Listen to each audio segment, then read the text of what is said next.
Beredar rekaman di media sosial yang memperlihatkan pasukan Ukraina tengah mempersiapkan serangan ke posisi tentara Rusia. Prajurit di dalam video tersebut menggunakan senapan mesin Rheinmetall MG3. Namun sayangnya ia tampak tak mahir dalam menggunakan senapan mesin jenis Rheinmetall MG3, klaim militer Rusia.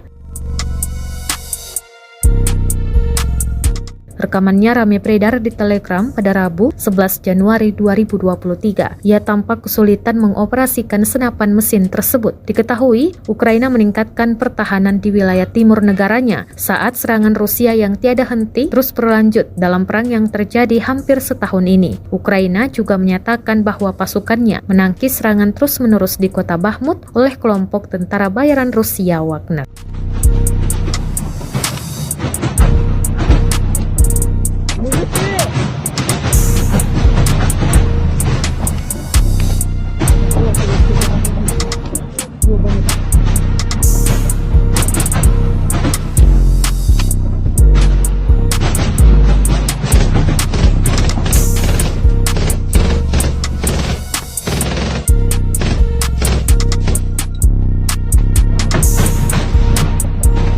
А пулемет нам!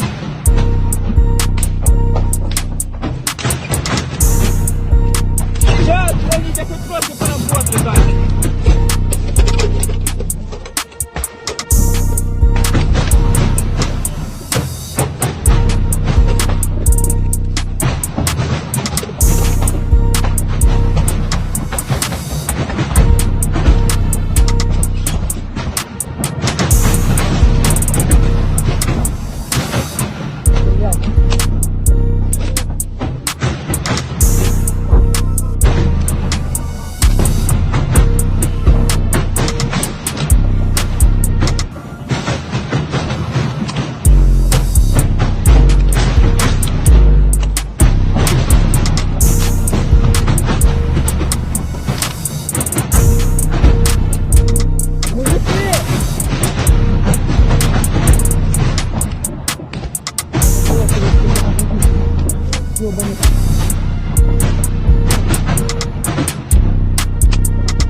Terima kasih sudah nonton. Jangan lupa like, subscribe, dan share ya.